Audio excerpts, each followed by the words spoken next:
महाशिवरात्रि पर हमारी कथा हुई बागेश्वर धाम में। और महाराज वहां जब कथा हुई तो मैं एक दिन सुबह मंगला आरती दर्शन करने गया बालाजी के, हनुमान जी के। तो जैसे ही मैं सुबह सुबह जब वहां मंगला हो रही थी तो मंगला में महाराज इतने प्रेत आए, प्रेत ही प्रेत चारों ओर।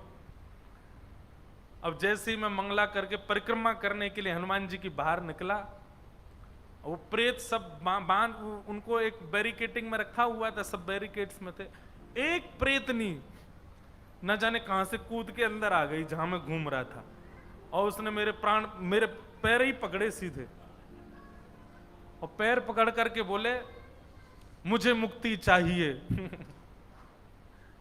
अरे मैंने की कथा में आजा मुक्ति मिल जाएगी, मुझे मुक्ति चाहिए, वो मुक्ति चाहिए। इतना कस के पकड़ा, 4 लोग खींचे मुझे, तब जाकर के उसने पाम छोड़ा।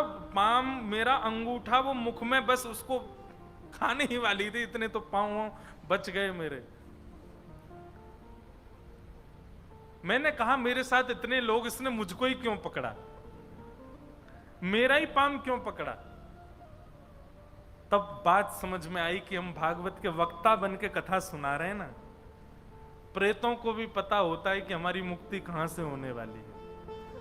प्रेतों को ये कोई हम अपनी महिमा नहीं गा रहे, कहीं पता चले आप अपने घर के प्रेत जिनमें आ रहे हो उनको फोन कर दो आ जाओ पंढरपुर, भाई ये सब काम नहीं है हमारे।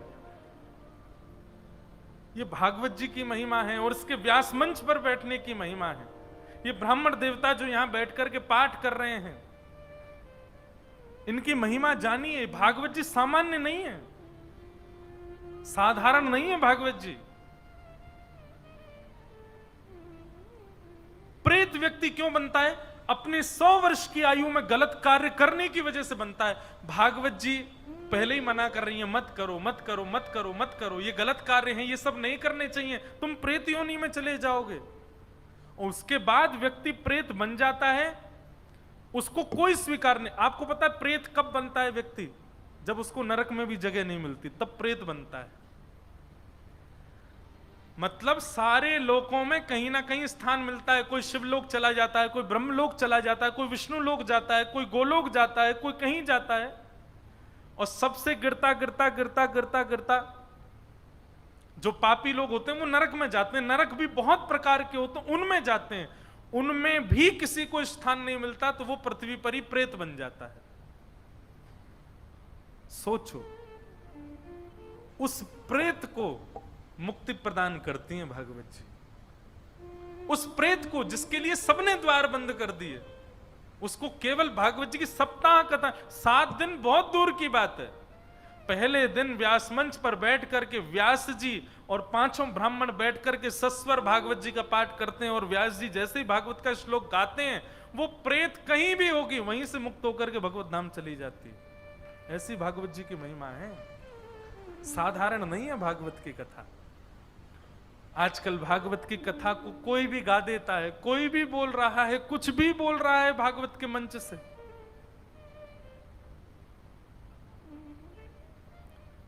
भागवत जी सामान्य नहीं है, साधारण नहीं है। भक्ति प्रदान करती हैं, प्रेम प्रदान करती हैं, ज्ञान प्रदान करती हैं, वैराग्य प्रदान करती हैं, और सब छोड़ो मुक्ति प्रदान करती हैं भागवत जी। नामदेव जी, तुकाराम जी, भक्तिमती मीराबाई, तुलसीदास, सबने भागवत का आश्रय लिया, और भागवत जी के आश्रय से ही सबके चित्त में भक्ति आई है। ऐसी भागवत की कथा। कभी कभी तो इतना सौभाग्य लगता है अपने ऊपर कि ठाकुर जी ने संसार में भेजा तो भगवान की दया से अपनी सेवा के लिए भेजा, अपनी कथा सुनाने के लिए भेजा। सूर्य नारायण भगवान कहते हैं, हे गोकर्ण तुम चिंता मत करो, तुम्हारा भाई धुंधुकारी गया श्राद्ध से मुक्त नहीं हुआ तो उसके लिए दूसरा उपाय है। क्या?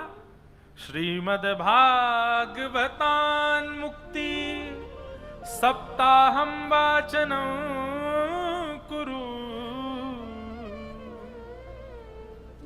इति सूर्यवच सर्वे धर्म रूपम तु विश्रुतम। सूर्य नारायण कहते हैं भागवत की कथा करो। तब गोकर्ण जी महाराज ने भागवत की कथा की, और उस भागवत की कथा में एक ग्रंथि थी, उसके सप्त ग्रंथियां 7 दिन में फट गईं, और उसी में विराजमान धुंधकारी प्रेत, जो कि महाप्रेत बन चुका था, वही दिव्य स्वरूप धारण करके बाहर आ गया और विमान में बैठ करके व्यास मंच को प्रणाम करता हुआ भगवत धाम को प्रस्थान कर गया।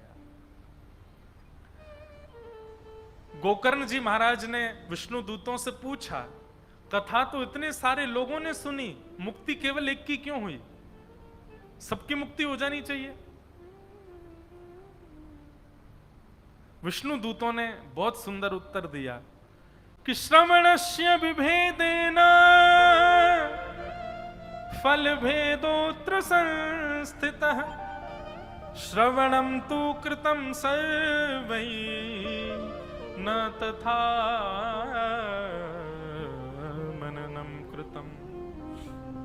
बहुत अच्छी बात। बोले श्रवण में भेद आया है, मतलब बोले जितने लोग कथा में बैठे हैं केवल सुन रहे हैं, सुनी हुई बात को मनन नहीं कर रहे। व्यास जी ने कथा में कहा कि किसी से ईर्ष्या नहीं करनी चाहिए। व्यक्ति सामने बैठ के सुन रहा है, सर भी ला रहा है, सही कह रहे हैं, ईर्ष्या नहीं करनी चाहिए। आधा घंटा बाद ही कुछ ऐसा हो गया, उसको देख करके तुरंत उसके प्रति ईर्ष्या भाव आ गया। ठाकुर जी बड़े पता कैसे हैं, इंस्टेंट टीचर हैं हमारे ठाकुर जी। जैसे ही आप कोई अच्छी बात सुनते हो और अच्छी बात सुनकर के आप सिर हिलाते हो कि हाँ मैं इसको जीवन में उतारूंगा, ठाकुर जी उसी दिन परीक्षा ले लेते हैं, दिखा बेटा कैसे उतार रहा है।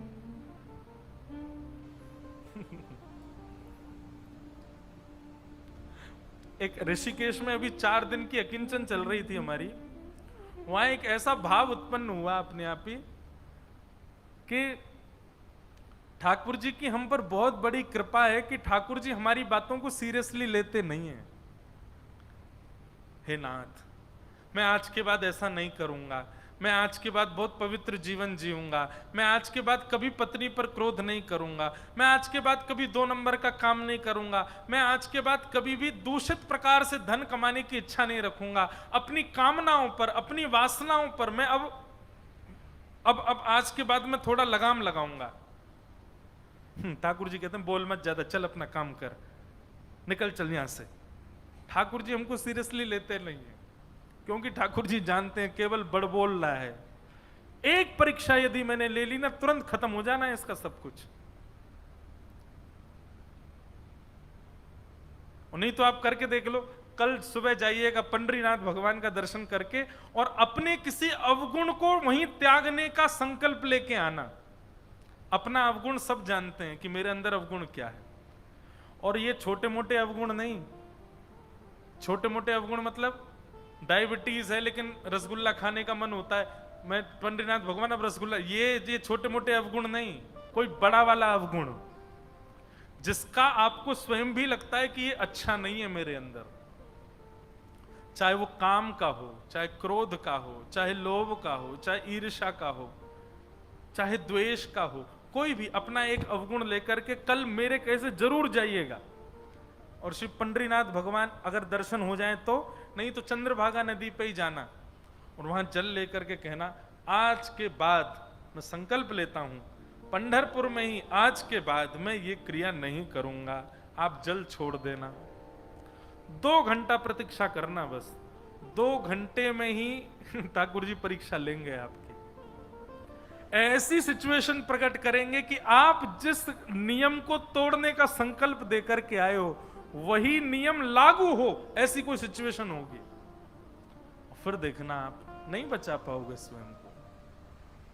अच्छा, दोनों अच्छी बात है, बच जाओ तो आपका अच्छा, और नहीं बच पाओ तो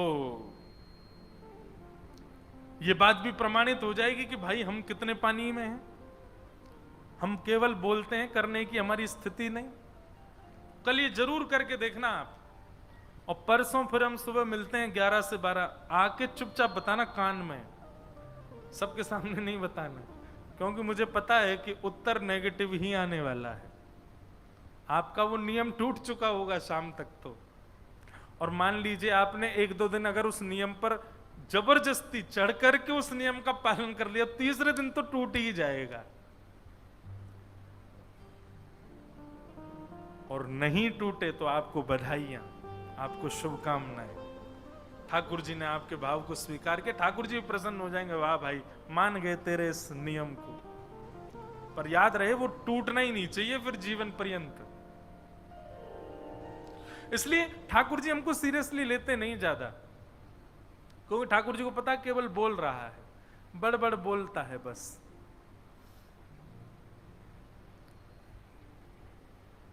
विष्णु दूतों ने कहा सबकी मुक्ति इसलिए नहीं हुई क्योंकि सबने केवल कथा को सुना है, उतारा नहीं है जीवन में। और दूसरा कारण सबकी मुक्ति इसलिए नहीं हुई है कि सब मुक्त होने के लिए कथा में नहीं बैठे हैं। कथा चल रही है, इतने सारे लोग बैठे हैं, सब लोग मुक्त होने के लिए थोड़ी बैठे हो यहां पे।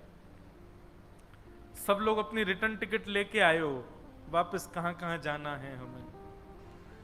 ऐसा तो नहीं सोच के आए थे कि पंढरपुर जाएंगे वहीं रह जाएंगे हमेशा, वहीं विमान आ जाए हमारा, चंद्रभागा नदी के तट से टाटा सबको बाय करते हुए निकल जाएंगे। ऐसा तो नहीं सोचा आपने। और कहीं ऐसा हो भी गया, विमान आ गया, तो आप सब मेरे पीछे पड़ जाओ, व्यास जी इसलिए तो नहीं बुलाया था आपको, यहीं से ही विमान में बैठा तो हमको, हम तो कथा सुनने आए थे, कुछ दिन और संसार में रह के क्रियाकलाप करने। तो विमान 2 लोगों के लिए आता है। पहला वो जो सुनकर के मनन करता है अपने जीवन में, और दूसरा वो जो वास्तव में मुक्ति के लिए ही बैठा है, मुझे मुक्त ही होना है, इस कामना से जो बैठा है, विमान आएगा उसके। कितनी बार कथाओं में ऐसा देखा है। 7वें दिन कथा के कई बार अनुभव किया कथाओं में कि कोई माता जी, कोई भैया जी या कोई भी व्यक्ति भगवत धाम प्रस्थान कर जाते हैं बिना किसी कष्ट के। कथा सुनते सुनते उनके अंदर ये भावना उत्पन्न हो जाती है हमको जाना है, तो विमान आता है। इस प्रकार भागवत जी के महात्म्य में धुंधुकारी